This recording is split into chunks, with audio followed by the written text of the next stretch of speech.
Bom, então voltando, né, falando da válvula dos compressores, então são os componentes mais delicados, eh, essas válvulas, né, as características, o que que elas têm que ter ou ser, né, ou qual a característica delas? Ela deve ter uma grande abertura, né, para o rápido escoamento do gás com a menor perda de carga possível.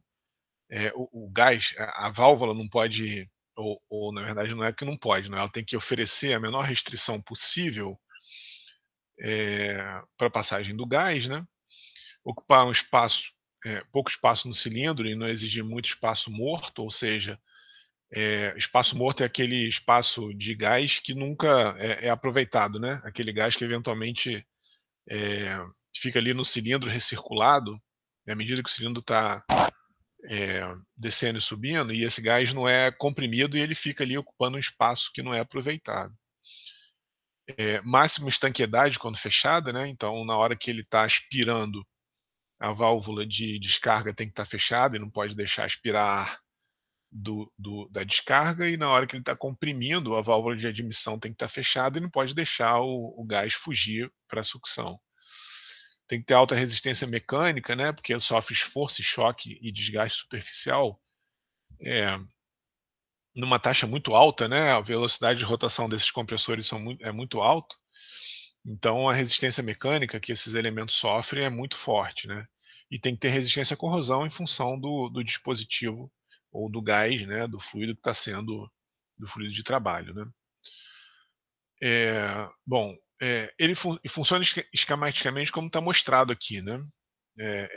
Eu vou mostrar para vocês um esquema mais, vamos dizer assim, real, né, mas aqui é só para ter uma ideia mais ou menos, né, esquematicamente de como que funciona. Então, o obturador aqui, ó, ele é o elemento de vedação da válvula, né, então o obturador ele abre e fecha, né, então se isso daqui fosse uma válvula de admissão, o obturador permite que o gás, né, entre no pistão ou no cilindro à medida que o cilindro está passando pelo ciclo, né, ou pela fase de admissão. Então é um elemento de vedação da válvula e é submetido a pressões internas e externas eh, do cilindro, né. A sede é onde o obturador se apoia para bloquear o gás. O encosto aqui, ele limita o curso do obturador na abertura completa da válvula. E a mola, né, ela regula o movimento do obturador, então atenua choque na abertura e fechamento e fecha a válvula logo que o escoamento cessa. Então a gente tem uma força, um Kx ali, né, uma força devido a essa mola aqui, né, um Kx aqui, né, por causa dessa mola que empurra a válvula para baixo aqui no caso, né. Além da pressão que está agindo nessa área aqui, né. Então tem uma pressão vezes a área e tem um Kx agindo para baixo. E tem uma pressão aqui, eventualmente uma pressão 1, né, tem uma pressão 2 a 1 agindo para cima, né. Então quando essa força é maior do que o Kx mais P1 a 1, a válvula abre, tá. Essa é a ideia básica do funcionamento, né. De forma geral, né, elas são autoacionadas, então abre e fecha pela diferença de pressão nos lados opostos da válvula, né, então aqui, esse corte aqui não está muito legal, mas tem um vídeo logo no próximo slide que vai mostrar, mas isso aqui é uma estratégia de válvula de admissão e válvula de escape no formato de um cilindro, eh, no formato de uma laminazinha circular, né. Então aqui, no momento que o pistão desce, a válvula aqui em volta abre, né, aqui tem umas molazinhas embaixo que permitem que a válvula que faça com que a válvula fique fechada na hora que o pistão causa depressão ali, né. Na hora que o pistão desce e causa depressão dentro do cilindro, a válvula de admissão abre e a de descarga se fecha. De novo, né, pela depressão aqui e pela força da mola aqui, pelo Kx aqui, né. Na hora que o pistão sobe, aí o fluido se conecta aqui, né, a válvula o caminho de admissão se fecha e o caminho de descarga se abre. E aí o fluido é descarregado, pra descarga, né, tá. E aqui a gente tem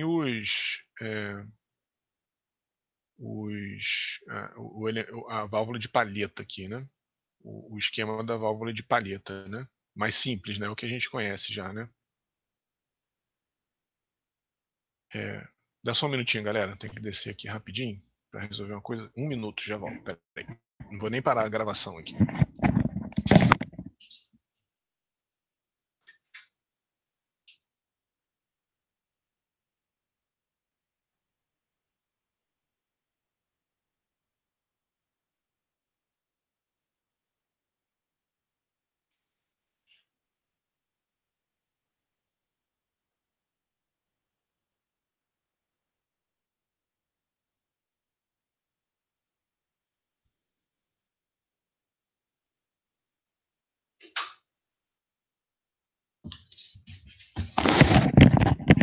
Voltei.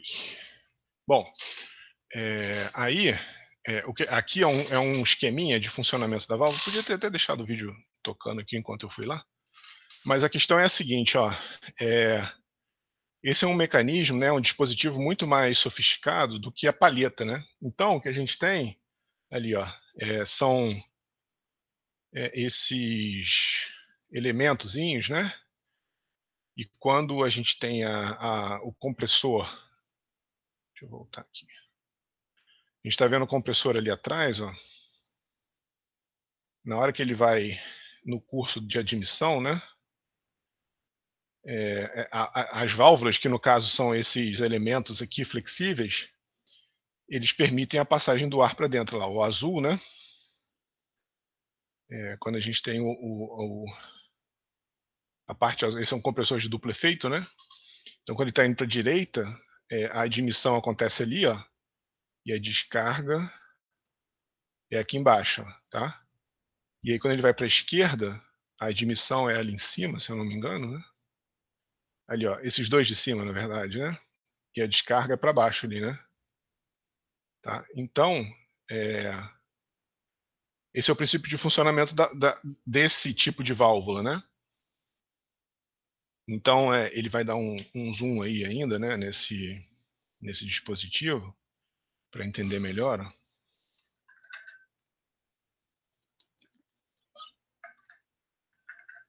Então tá ali, ó. Quando deixa eu ver aqui.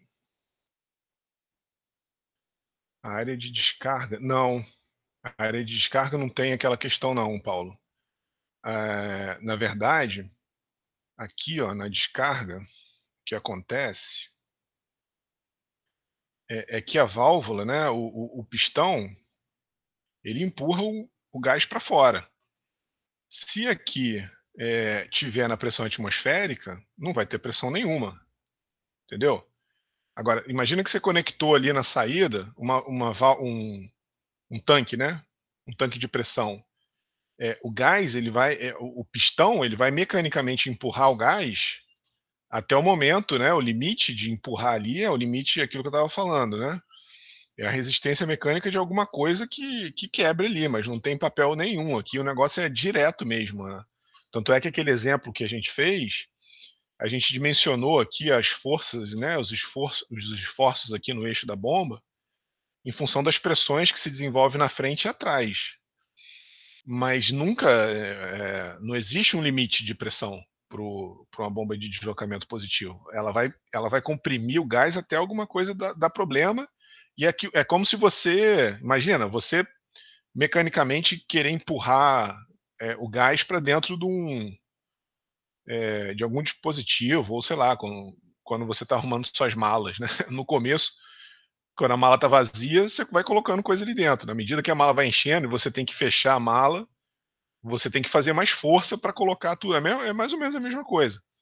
O pistão, ele empurra, né, o pistão, ele encaminha o gás ali para o reservatório. Se o reservatório, demandar aumento de pressão, ele vai embora até quebrar, entendeu? Então não tem um papel muito de conversão de velocidade, impressão, a coisa é direta.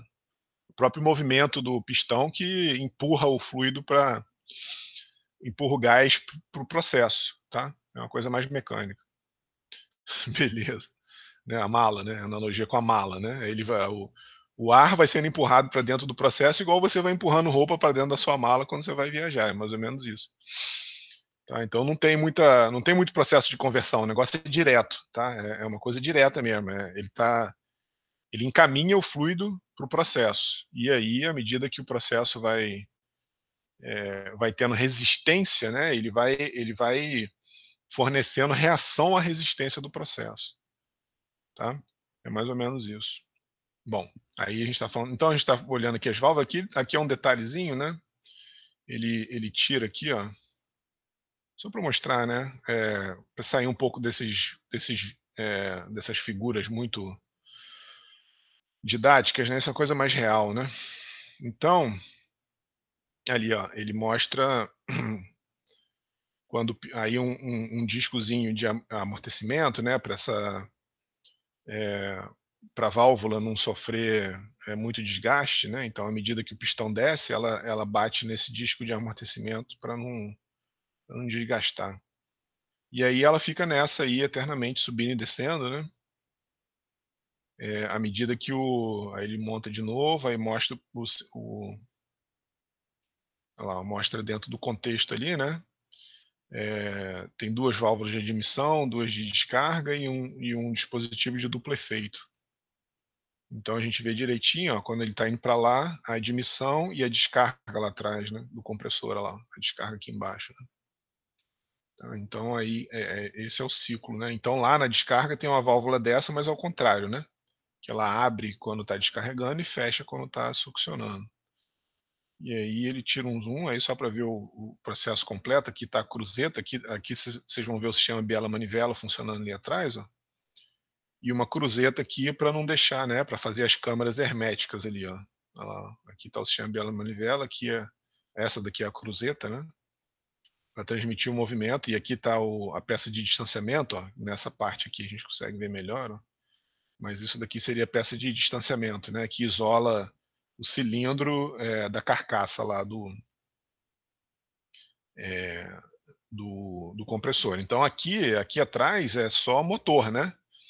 Isso daqui é um motor. O compressor em si está aqui, ó. Ele aspira, né, ele aspira o ar e manda para o processo por aqui. Então todo esse trambolho aqui atrás é parte de fornecimento de energia, para o eixo, né. Então, tem um tamanho grande aqui, né, aquilo que a gente estava falando da bomba, da comparação das bombas de deslocamento positivo com as turbobombas, né. E todo esse elemento aqui, ele tem que existir para transformar o movimento rotativo em movimento alternativo. Numa turbobomba isso não precisa, a turbobomba é ligada direto no motor elétrico. E aqui a gente tem todos esses elementos aí, para fazer esse movimento de vai e vem do pistão, né, tá. Bom, e aí aqui, ó, tem outro, eu acho que é até do mesmo fabricante, é um outro videozinho, ó, de um outro esquema de válvula. E aí aquilo que eu estava falando, né, um pouco de intuição, um pouco de conhecimento prático de mecânica dos fluidos, é a mesma coisa, né, ele vai para a esquerda, ele comprime e aspira aqui, né, bem parecido com o anterior, olha lá. Mas aqui parece que o que ele está mostrando aqui é quantas vezes a válvula abre e fecha num dia, né, 24 horas, tem 60 minutos e o compressor é 700 RPM, então 1.000.000 de vezes, né, então é isso que eu estava falando, o projeto dessas válvulas é muito importante, isso num dia. Então, ele está mostrando aqui, um projeto de válvula aqui, né, de palheta, vamos dizer assim, para reduzir a perda de carga da passagem do fluido por ela, quer ver? Ó, ele mostra ali, ó, cada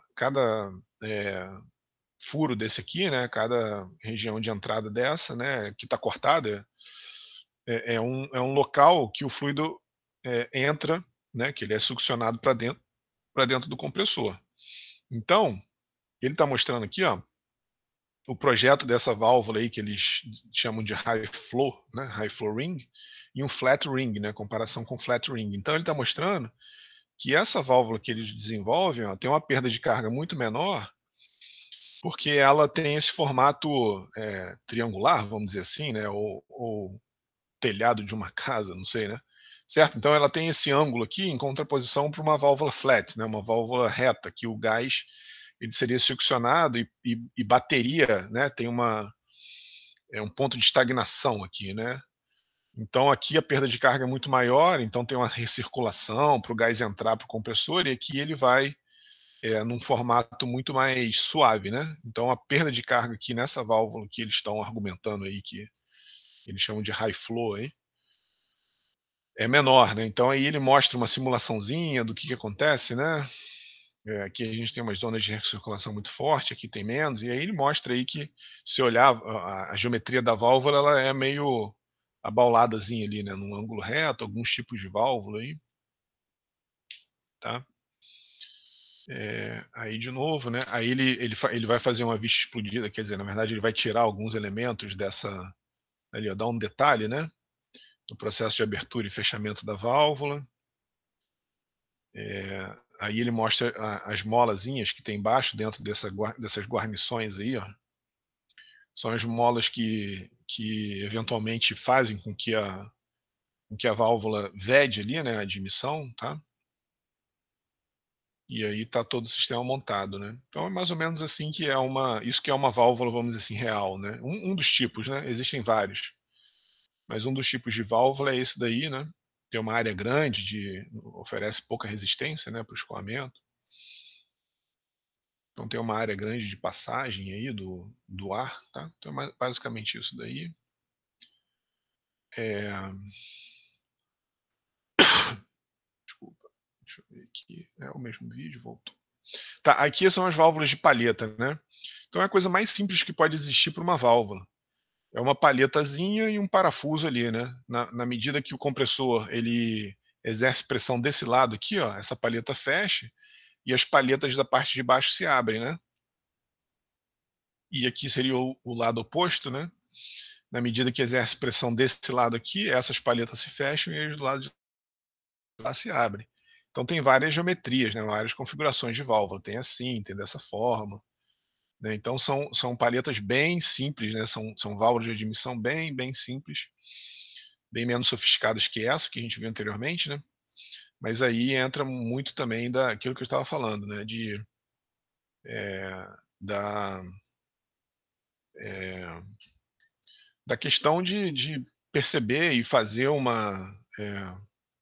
ter uma criatividade, né, no desenvolvimento desses dispositivos, que na verdade são nada mais do que são possibilidades do fluido entrar, né, e sair de forma com a menor perda de carga possível, tá.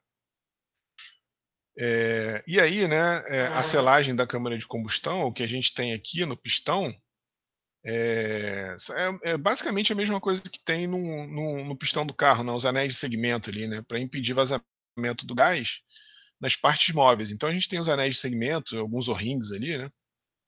E o número de anel depende do nível de pressão de trabalho, né. Então, quantos anéis, qual aí é um projeto mais de engenharia, né, para saber quantos anéis são necessários para fazer o isolamento, porque aqui embaixo tem óleo, né, e lá em cima ele está comprimindo o ar, eventualmente, né, ar ou algum gás. Então, eventualmente na parede aqui do cilindro pode ter algum óleo remanescente que o processo carregue, né. Então isso que a gente estava falando anteriormente. Esse tipo de compressor aqui, ele acaba sujando o gás, né, com óleo. Então o óleo acaba, pela raspagem aqui da parede, né, o gás acaba arrastando um pouco do óleo, que é usado na lubrificação dos compressores, tá. Bom, e aí, só deixa eu ir um slide para frente aqui, ó.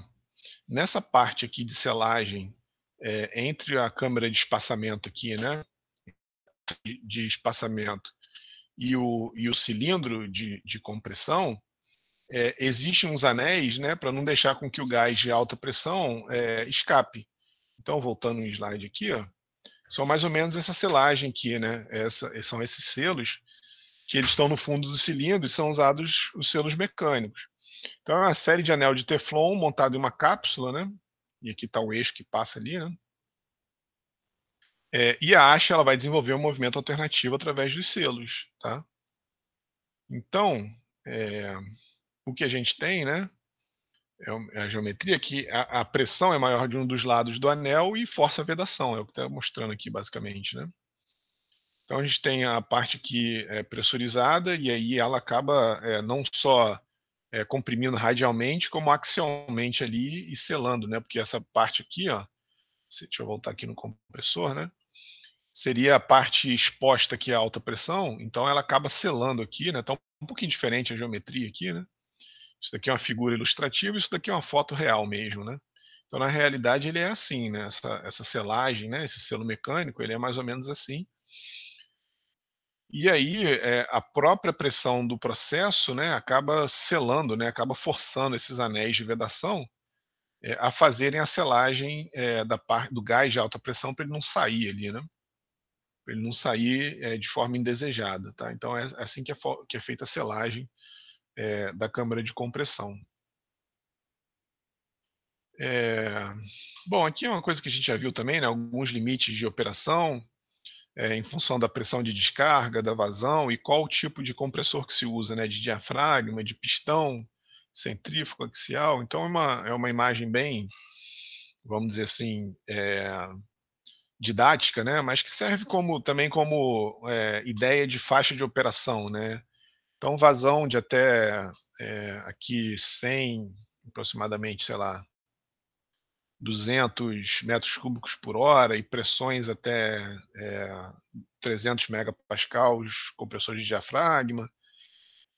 Então vazões e pressões, eventualmente vazões maiores, né, compressor de pistão, aí quanto maior a vazão, a gente vai mais para os centrífugos e para os axiais, né, e aí as pressões vão diminuindo, né, tá, pelo princípio de funcionamento desses dispositivos. Então a tabela comparativa aqui, né, eu sempre boto isso daqui bem didática, né, bem antiga também, talvez até um pouco desatualizada, né, mas só alguns valores médios, sempre consultar os fabricantes e dados mais atualizados, né, à medida que vocês forem, desenvolvendo o processo de vocês, né. Bom, então aqui, ó, um compressor, alternativo, né, então a vazão de até 250 metros cúbicos por minuto, pressões grandes aqui, né, a maior, são as maiores pressões admissíveis, né, 250.000, quilopascal ou mais, então aqui não tem muito limite, é realmente o limite de resistência do processo, né. E aí, para conseguir esse ΔP, a gente não consegue um ΔP tão grande, em um cilindro só, normalmente 4 por cilindro, né, pra ter um ΔP, não muito grande para cada cilindro. Eh, então o que ele está falando aqui, né, que os compressores alternativos foram preteridos aos rotativos pela crescente demanda de vazão, né. A gente vê que os rotativos aqui, né, os turbocompressores, eles têm vazões aqui, ó, desculpa, vazões muito maiores, de 1.500 a 25.000 metros cúbicos por minuto, enquanto os alternativos eles têm vazões de até 250 metros cúbicos por minuto, né. Então o que ele está falando aqui, ó, esse limite aqui que está mostrado, ele só é possível com compressores alternativos policilíndricos de grande porte. Então, até mesmo para conseguir uma vazão de 250 metros cúbicos por minuto, não é fácil para um compressor alternativo. Enquanto um compressor rotativo pode chegar a 25.000, né, são várias ordens de grandeza maiores do que os compressores alternativos, tá. Os rotativos, né, dentro dos de deslocamento positivo, eles são menores, vibram menos e têm menos componentes mecânicos que os alternativos.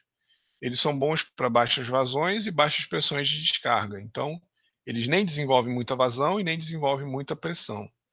Então usado principalmente em ar comprimido e refrigeração, né, os compressores de geladeira e de ar-condicionado que vocês têm em casa e até mesmo no carro, normalmente eles são na verdade no carro eu acho que é alternativo, mas em casa, né, os compressores de ar-condicionado, de geladeira, normalmente eles são rotativos, tá.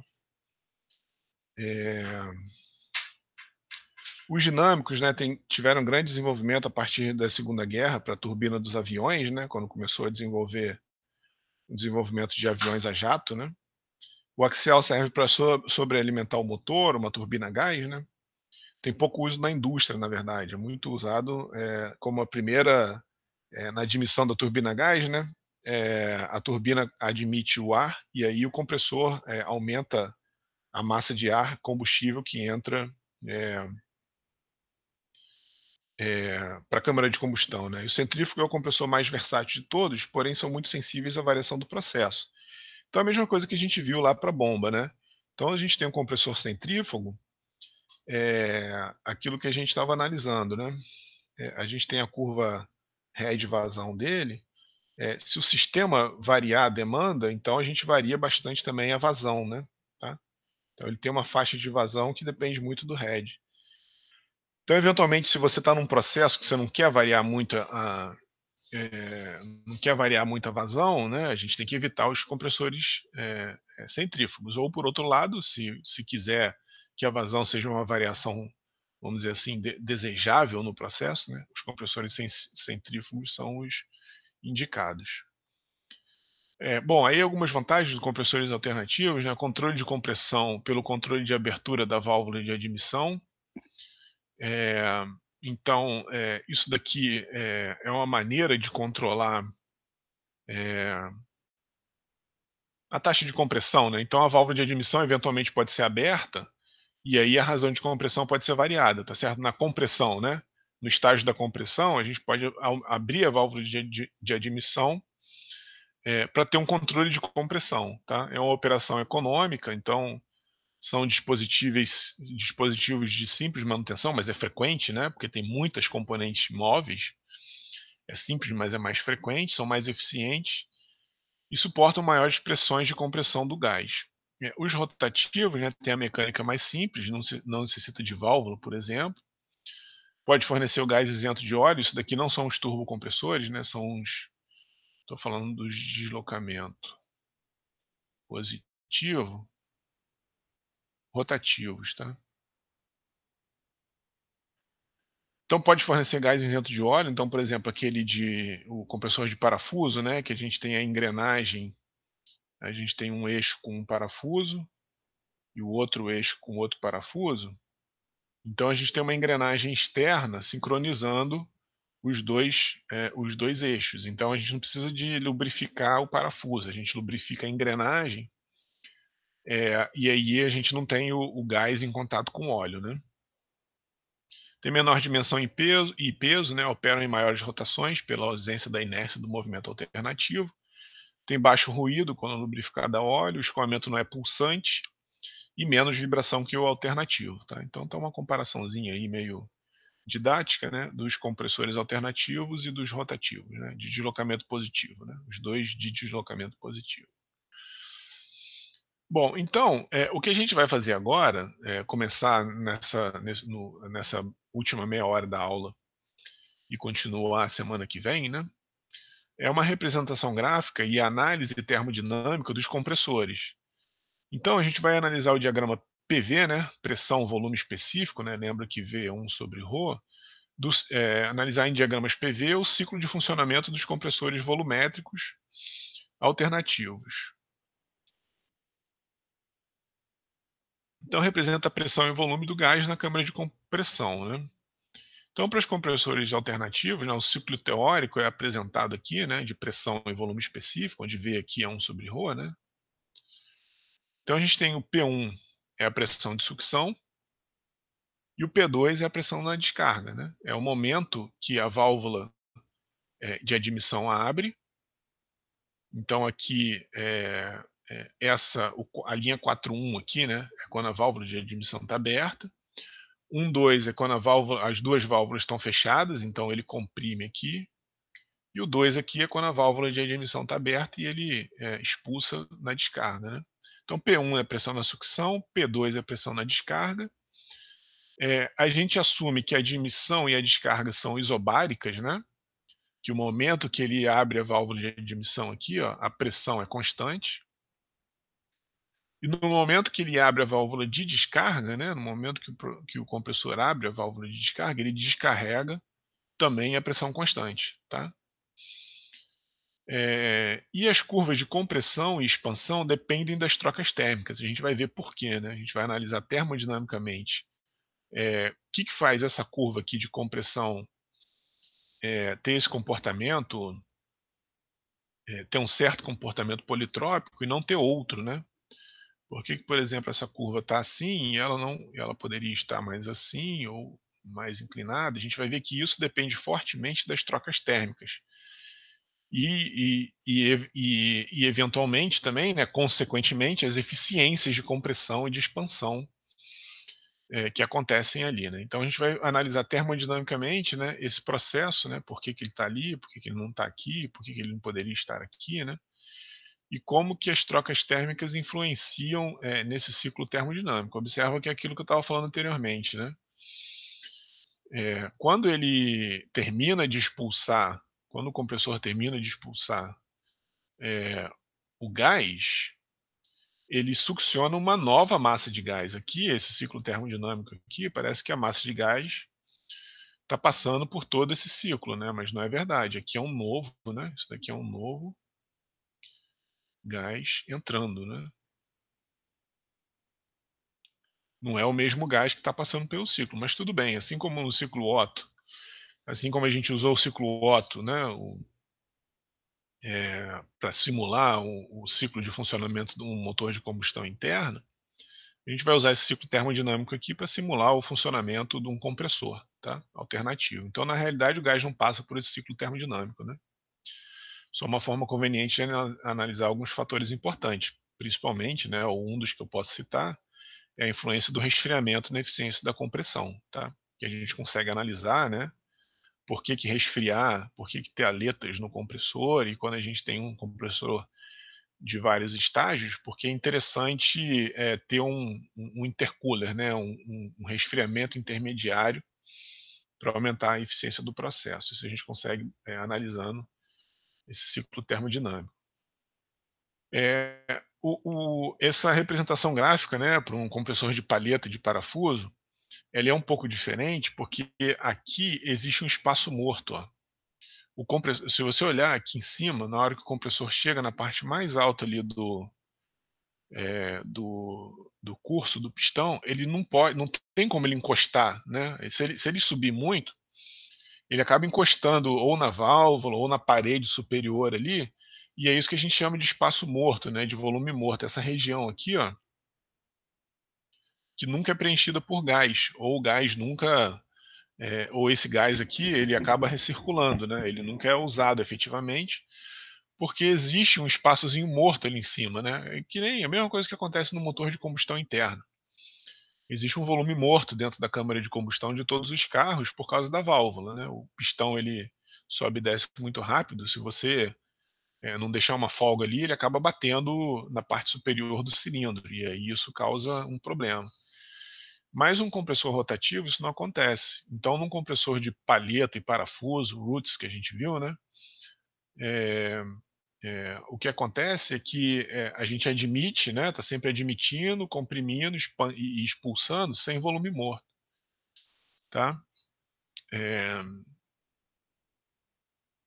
isso daqui seria a configuração, né, de um compressor de palheta, né, que a compressão ela ocorre ao longo do processo. Lembra que a gente viu que as câmaras vão diminuindo à medida que o fluido vai, que o gás, né, vai passando ao longo do espaço entre os parafusos.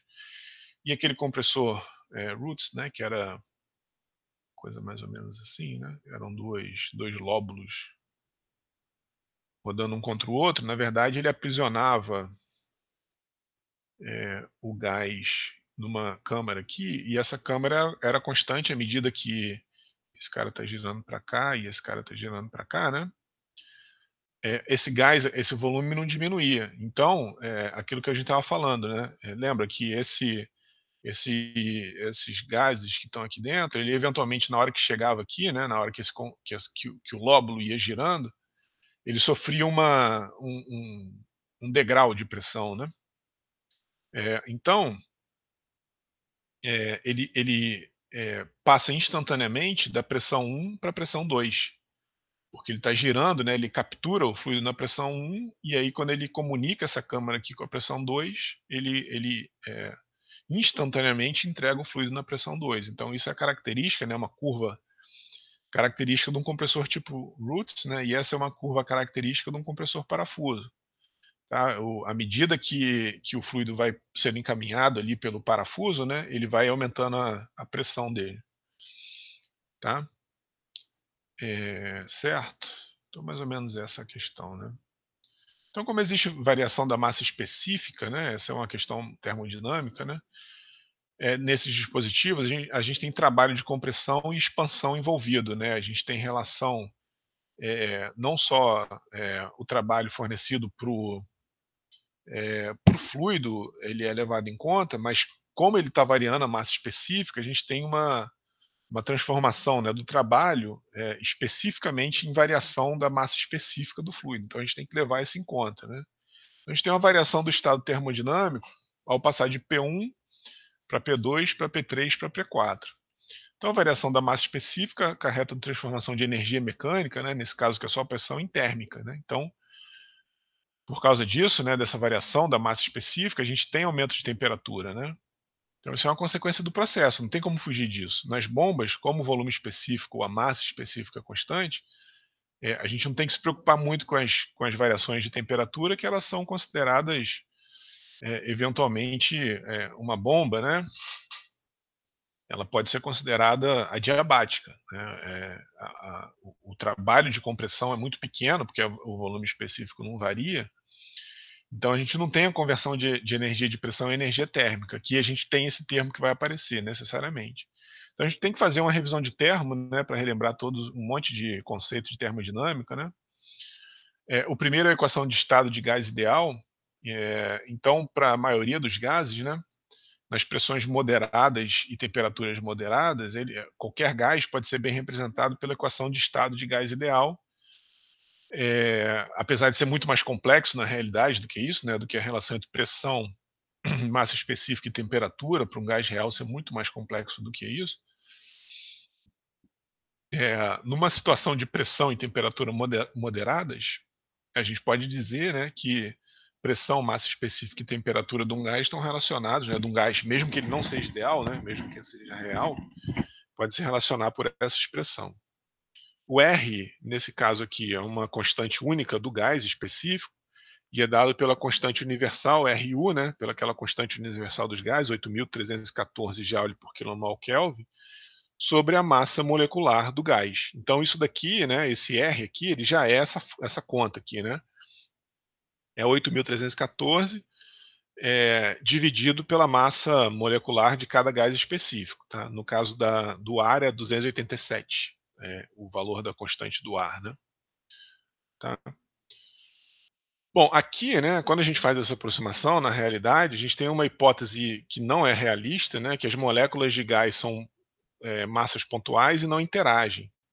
Então, por isso que essa aproximação de gás ideal, ela é boa para baixas pressões, né, baixa entre aspas, porque são pressões moderadas, e altas temperaturas, né? Altas temperaturas aqui também são temperaturas moderadas, né? Quando a gente considera, a gente vai ver o diagrama de compressibilidade, que existe uma faixa de temperatura, que na verdade são temperaturas muito baixas, que fazem com que o gás ele se afaste da aproximação de gás ideal, tá? Bom, então aqui um exemplo, né? Na temperatura ambiente, aí, uns 25, 30 graus Celsius, né? Para pressões abaixo de 30 atmosferas, que é coisa pra caramba, né?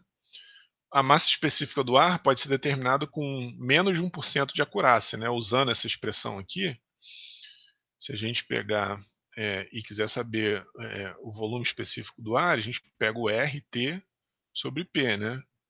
Então, 287 vezes 300 Kelvin sobre 101.000 Pascal, tá? Então, isso daqui dá aproximadamente a massa específica do ar, que é 1,23, até 30 atmosferas, né, que é uma boa aproximação, né, com menos de 1% de acurácia. E para uma atmosfera, que ele está falando de 30 atmosferas, né, para uma atmosfera, uma pressão que a gente está sujeito ao nível do mar, né, as temperaturas, para a gente ter uma boa aproximação da massa específica do ar, tem que ser maior que aproximadamente menos 130 graus Celsius. Então tá bom, né? Esse high temperature aqui está de bom tamanho. Desde que a gente não esteja com ar a uma atmosfera abaixo de menos 130 graus Celsius, a gente pode usar essa aproximação, a equação de estado de gás ideal para determinar. Bom, isso aqui na verdade é 1 sobre 123, 1,23, né? Porque na verdade V é 1 sobre ρ, né? Tá? Certo? Então, na verdade, qualquer que seja a temperatura e pressão que a gente esteja, vamos dizer assim, numa aplicação de engenharia típica, né, a gente consegue usar de forma bem aproximada essa expressão aqui para para saber a massa específica do ar, a menos que a gente tem que estar acima de 30 atmosfera para essa na temperatura ambiente, né, para essa aproximação não valer, tá. Então, para altas pressões ou baixíssimas temperaturas, que é o que a gente viu ali no slide anterior, né, a gente tem que levar em conta o fator de compressibilidade, que é o PV sobre RT, né. Ou então PV é ZRT. Então Z é 1 para gases ideais e o desvio de Z de 1 indica um desvio na aproximação de gás ideal. E, por exemplo, ó, uma curva do fator de compressibilidade, né, desse índice Z aqui para o nitrogênio é essa daqui. Ó. Então essa é uma curva típica, por exemplo, para 300 Kelvin, para 200, para 150, para 130, né, diversas temperaturas para o nitrogênio. Então o Z tende a 1 à medida que a pressão tende a 0, tá vendo aqui? Ó? Aquilo que a gente viu, né? À medida que a pressão vai diminuindo, para todas as temperaturas aqui, como a hipótese de gás ideal é que ele não sofre nenhuma colisão um com o outro, né? Nenhuma molécula de gás sofre colisão umas com as outras, à medida que a pressão vai diminuindo, a gente tem poucas colisões moleculares, né? Então é por isso que o fator de compressibilidade, né? Por isso que o gás em questão, ele começa a ter o comportamento PV, né? PV igual a RT, né? Que é o que diz, né? O Z aqui, né? Que está nesse eixo aqui é o PV sobre RT. Então, quando o Z é igual a 1, a gente pode dizer que o PV é igual a RT e aí o gás se comporta, ele respeita a equação de estado de gás ideal. Então, para baixas pressões, o comportamento PVT do nitrogênio pode ser aproximado por de um gás ideal, tá? Da mesma forma, né, para a temperatura ambiente, então aqui, ó, 300 Kelvin, né, aproximadamente 27 graus Celsius, até aproximadamente 10 megapascal aqui, ó, o Z é igual a 1, tá vendo? Então aquilo que a gente estava falando alguns slides para trás, né? 10 megapascal é mais ou menos um limite, vamos dizer assim, que a gente pode, como o ar é quase todo feito de nitrogênio, né?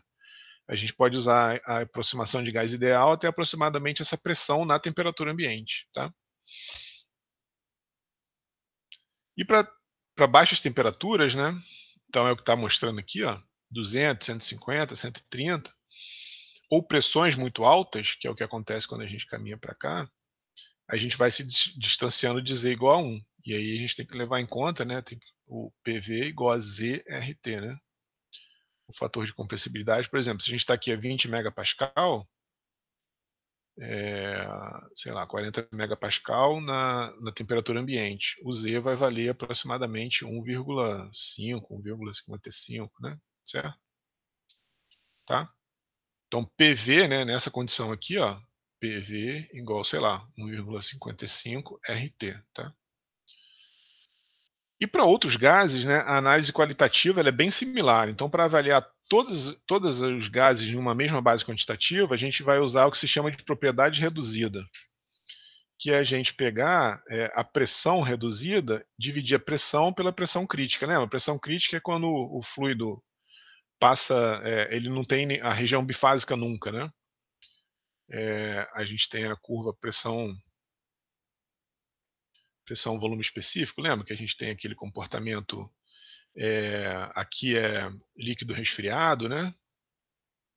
Aqui é uma região bifásica e aqui é uma região de vapor, né? Vapor superaquecido.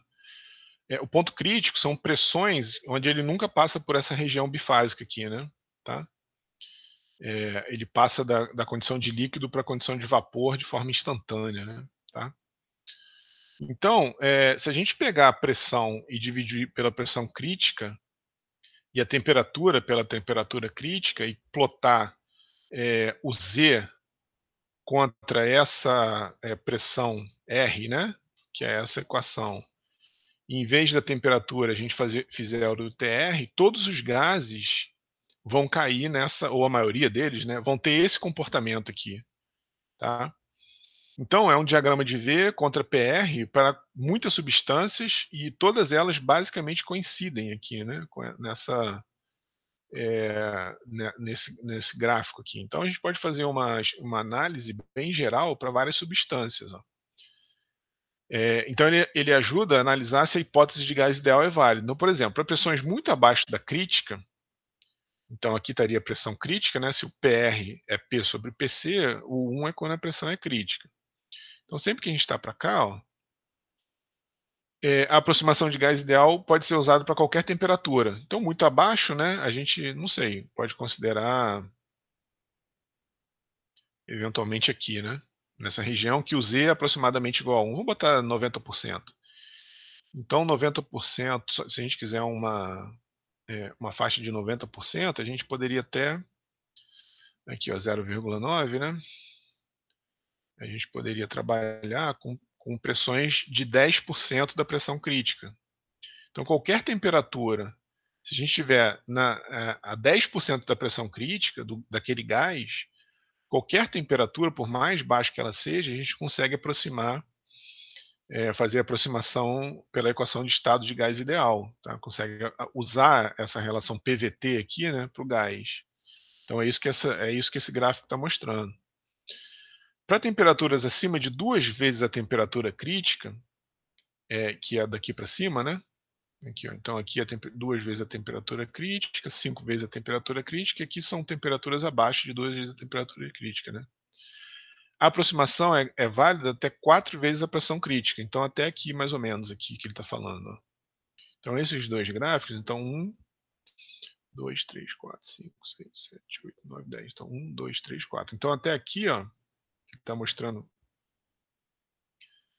que essa aproximação, usar a equação de estado de gás ideal, se a gente tiver 2 vezes a temperatura crítica, né, para temperaturas acima de 2 vezes a temperatura crítica, a gente não pode estar com pressões acima de 4 vezes a pressão crítica. Senão o Z começa a se afastar de 1, né? Tá? Nesses dois casos aqui. Tá? E quando T for menor que 2 vezes a temperatura crítica, agora ele está olhando para baixo aqui, ó, e pressões moderadas, né? Essa região aqui que ele está falando de pressões moderadas, a gente está na região de vapor superaquecido, e é preferível usar as tabelas termodinâmicas. Tá? Isso daqui é uma alternativa, né? A gente pode sempre tirar a massa específica, a relação entre pressão, massa específica e temperatura, pelas tabelas termodinâmicas. Então, essa equação de estado de gás ideal é uma concorrente das tabelas termodinâmicas que vocês têm lá no final dos livros de termodinâmica. Tá? Então, se a gente estiver nessa região aqui, de baixas pressões, ou numa região de pressões moderadas e temperaturas nessa ordem de grandeza, a gente consegue usar a aproximação, né, a relação PVT, usando a equação de estado de gás ideal, senão a gente tem que olhar nas tabelas termodinâmicas. A outra propriedade, né, a outra aproximação que a gente vai usar, é em termos de aproximação de gás ideal, né, é o calor específico, a pressão constante e a volume constante, né, que é o CV du dt, né, de forma que o du, né, o dzão u, é CV dt, tá? De forma geral, a gente troca essa derivada parcial aqui, né, por uma derivada total, porque se vocês olharem lá nas tabelas termodinâmicas, e se vocês olharem as variações de calor específico, elas são muito mais dependentes da temperatura do que da pressão. Então a gente pode transformar essa derivada parcial aqui numa derivada total.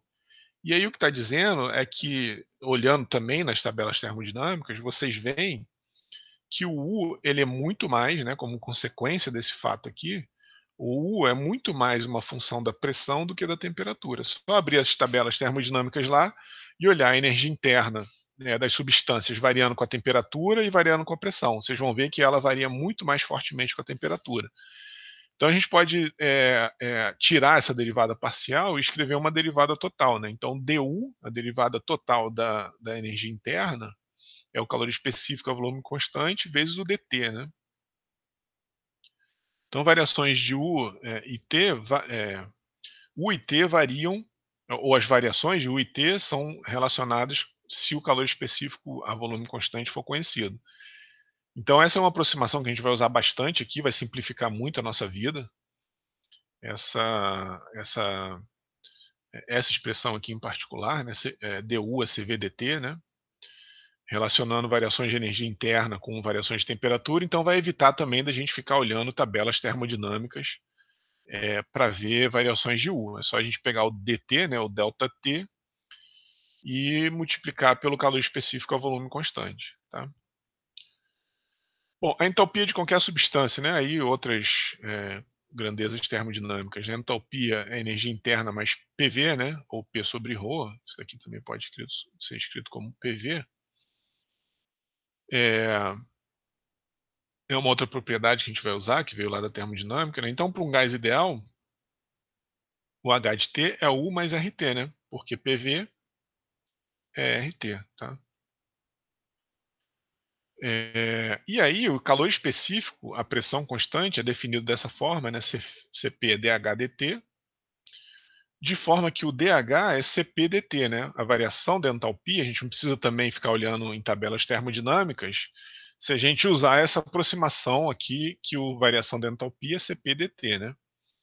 Então, de novo, a gente transformou essa derivada parcial numa derivada total, porque vocês podem olhar lá nas tabelas de termodinâmicas que a entalpia ela é muito mais fortemente dependente da temperatura do que da pressão. Então, essa derivada pode virar uma derivada total.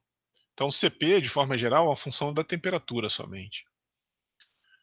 Bom, apesar dos calores específicos de um gás ideal serem em função da temperatura, as diferenças são constantes para cada gás. É isso que a gente vai demonstrar agora. Então, H é U mais RT, né? E a gente pode escrever isso de forma diferencial, dH é du mais RT. Mas a gente sabe que o dH é Cp dt e o du Cv dt.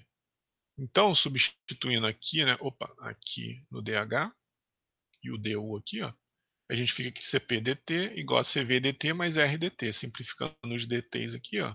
O R, a constante do gás, é igual a Cp menos Cv.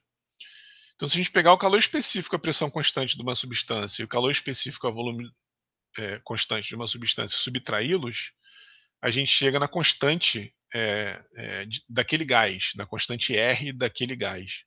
Tá? Então, isso tudo é tabelado, né? Lá das tabelas termodinâmicas você tem os calores específicos, então, e tem o R tabelado também. Então, só fazer a diferença dos dois que chega no R. Os calores específicos de um gás ideal mudam com a temperatura na mesma taxa, mas a diferença é constante. Tá?